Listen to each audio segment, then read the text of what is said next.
All right, so all those people out there vlogging the Disney Expo or Disneyland or Walt Disney World, my suggestion to you is if you want to have children, put your camera down, okay? And I took 6 years off to have my 3 children. I have 3 children.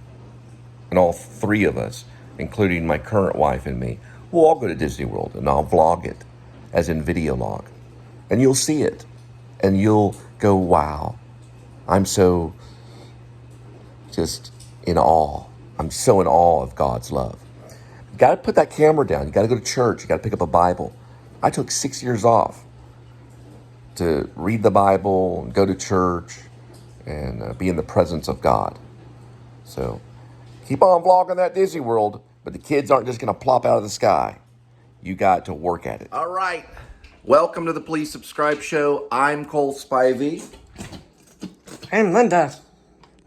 Linda, what? Spivey. Okay.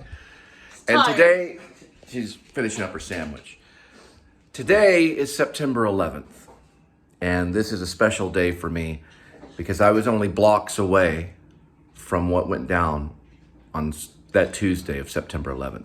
I try to call it September 11th now and not the other thing because I find that disrespectful. Because it wasn't a day for hang on, let me finish. It wasn't a day just for first responders. Okay, it's not just their day. There's also the citizens that were affected by what happened as well. It's not just their day. It's many people's day to remember. It was a horrifying day. It was war. So I had experienced war and it was terror. And most of the people that lost their lives that day were workers. They were just like you and I. They worked in an office building. They were trying to make their bills, get things done. And some could not deal with what happened to the point where they actually ended their lives rather than to burn to death. And I'll always remember that day because I could smell it in the air.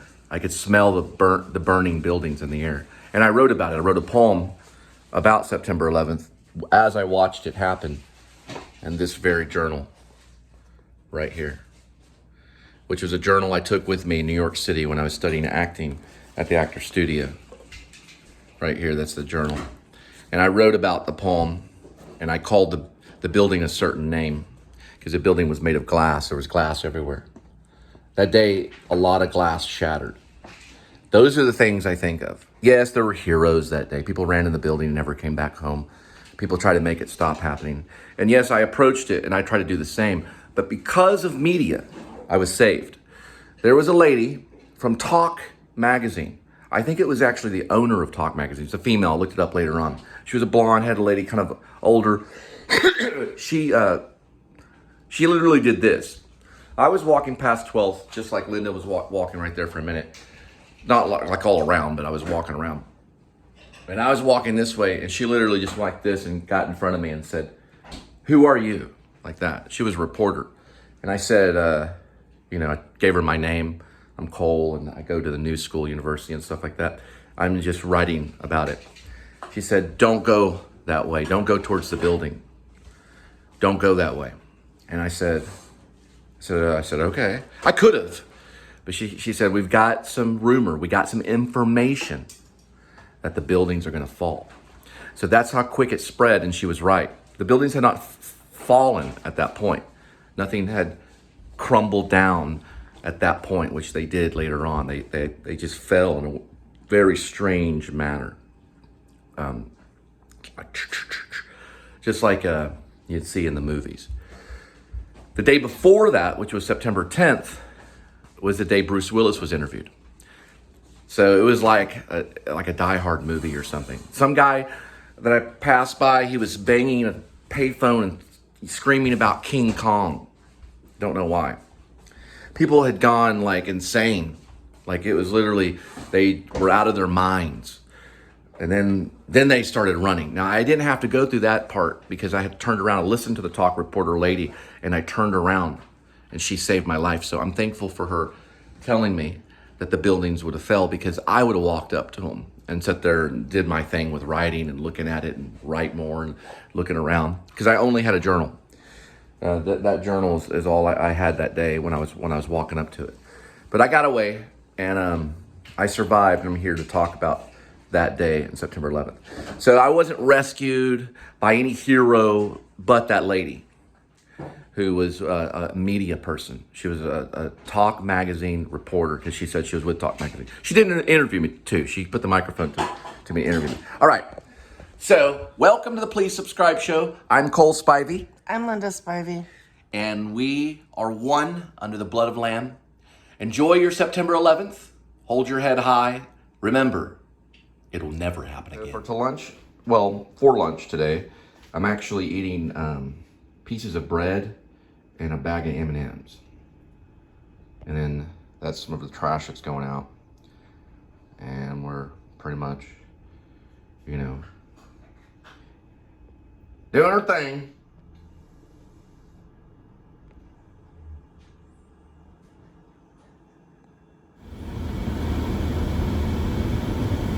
That's the new development right over that way.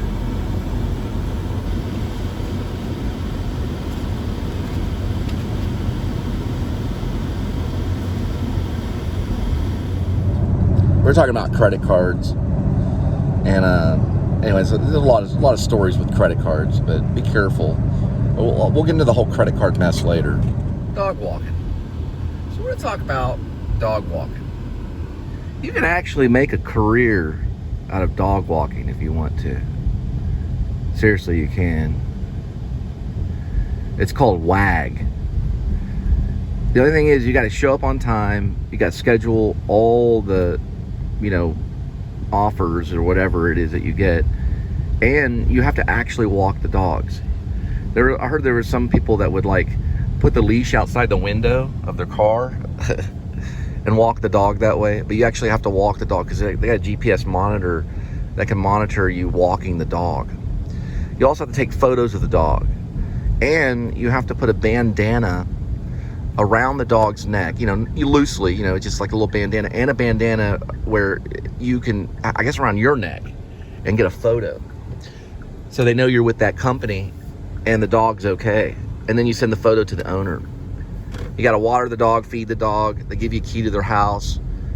It's a whole dog walking company called WAG.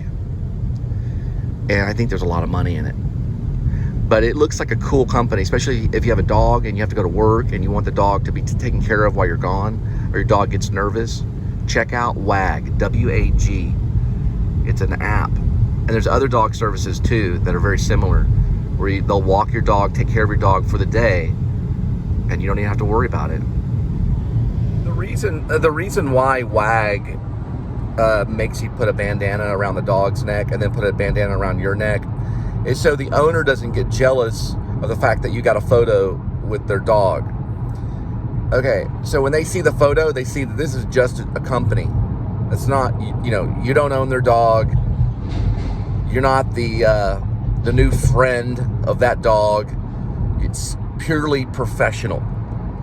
That's what the bandana is for. And it says WAG on it. And then it goes around the dog. And then y'all are both like,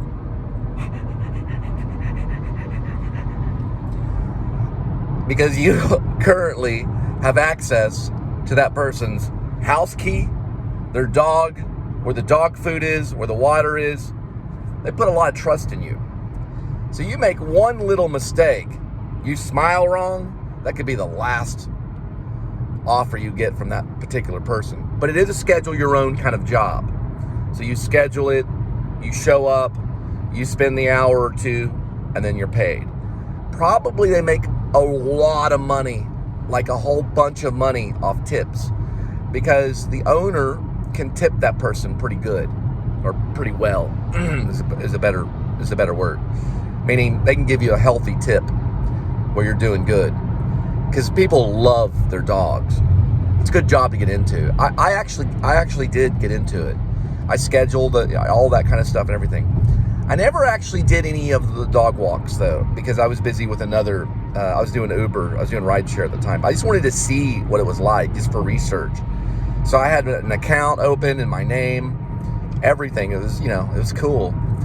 I don't remember if they sent me the bandanas, though. They send you stuff in the mail. I think you have to do your first job or something, then they send you the equipment. I don't really remember, or you schedule it or something. They may have, and then we moved, and I may have lost some of that. No, they did. I think they did send me WAG equipment. It was like a bag, this little bag or something, and then there was like a bandana in it. They have leashes too. Now, you do have to take a test. You do have to take a test when you do WAG. You have to learn the different leashes. There's all these different styles of leashes, and you have to actually take the test. And then once you pass the test, they hire you. I think it was pretty cool. But, I figure there's a lot of money in it because of the tips.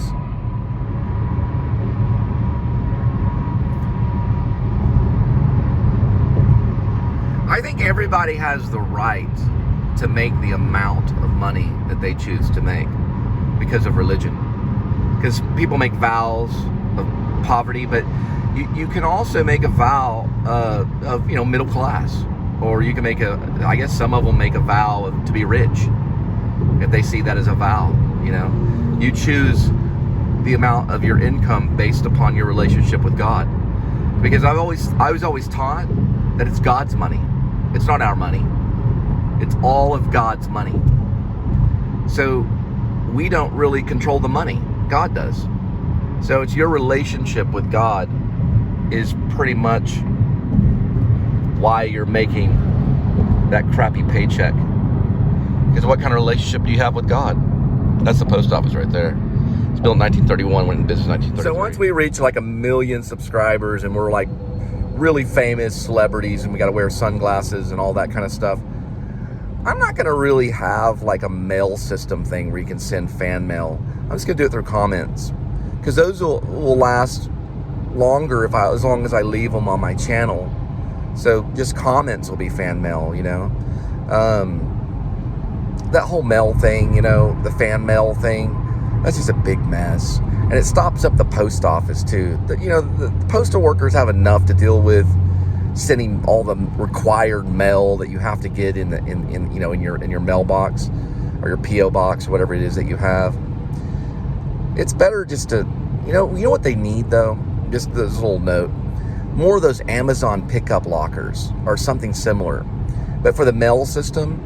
So you can have like a temporary PO box just for a few days or a week or something, and you can schedule it through an app or something, so you can go somewhere to pick up mail, because sometimes people don't even have a package sent to them more than 2 or 3 times a year, where they absolutely have to have something sent to them, and it's a package from a relative or a friend. They should have a P.O. box where you can rent the P.O. box for that month, okay? And that's it. And then you make a one-time payment, and they may, the post office may have that. Or even for like a week, that would be cool too. You rent a postal box for a week. But they can have them where they're like, throughout the different cities and stuff. So it's like an Amazon locker, but for the United States Postal Mail. So you can go and pick it up, for that one-time pickup.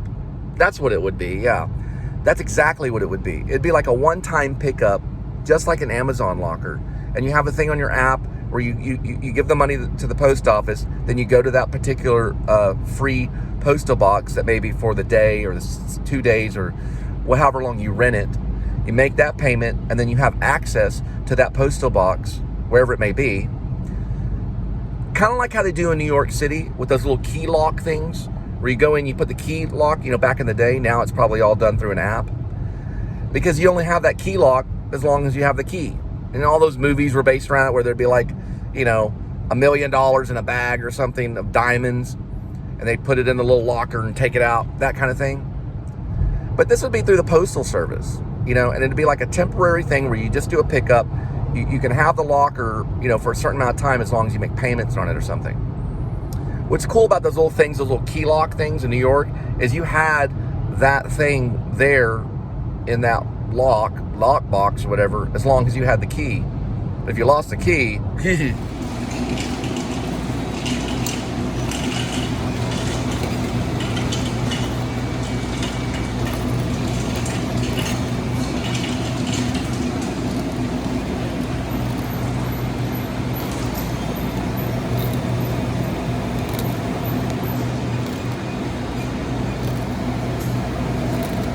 some of that citrus stuff, you know, that green tea citrus stuff. It was real sugary. It looked like the choice to get if you're gonna get something real sugarly like that. Here we go. Yeah, we're rolling in Texas, man. We got all the oil.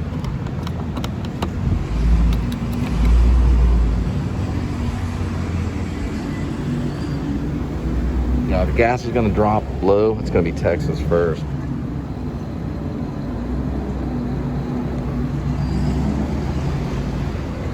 Gotta get a special vlogger account though. I mean a special vlogger price.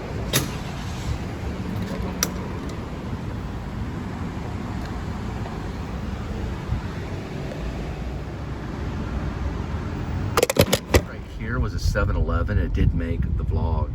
So I vlogged it a few times when I was doing rideshare. Probably 2, maybe 3 years ago. I was vlogging.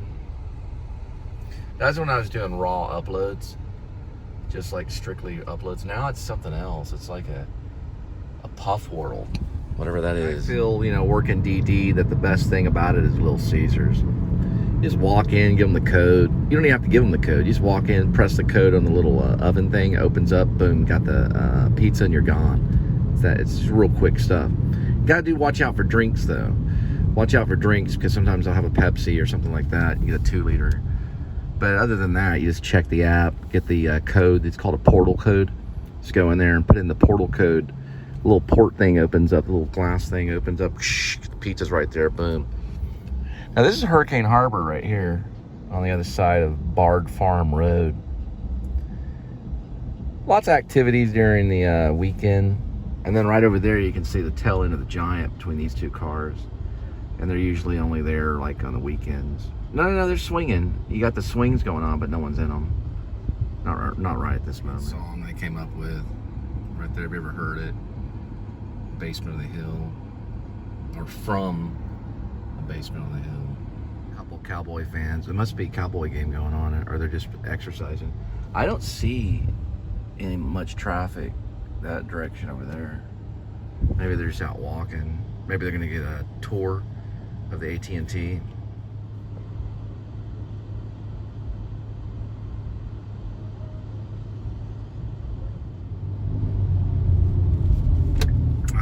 What's also cool about doing this is you can go back later in the editor and do a lot of cool screenshots and get great photography. Personally, what I would do on a headshot, if I was going to get your headshot done as an actor or actress, is I would shoot it in video. It's way better. You get better reactions, because sometimes the actors do things that they're not aware of. Then you go back and screenshot. So just shoot the whole photo shoot in video, and then go back to the editor and find the screenshots. That's the best way to do it. You just snap screenshots as you do it, and it's about the same. I did that the other day with Linda, and we got some really good headshots. Also, you can set up lighting better with using video too, because it's just the way that the whole mindset of video. It's a cool thing. But check it out. Try doing a video of the headshots, you know, of like a photographic headshots for actor headshots. It's been cleaned up, but there's this little tiny umbrella right here.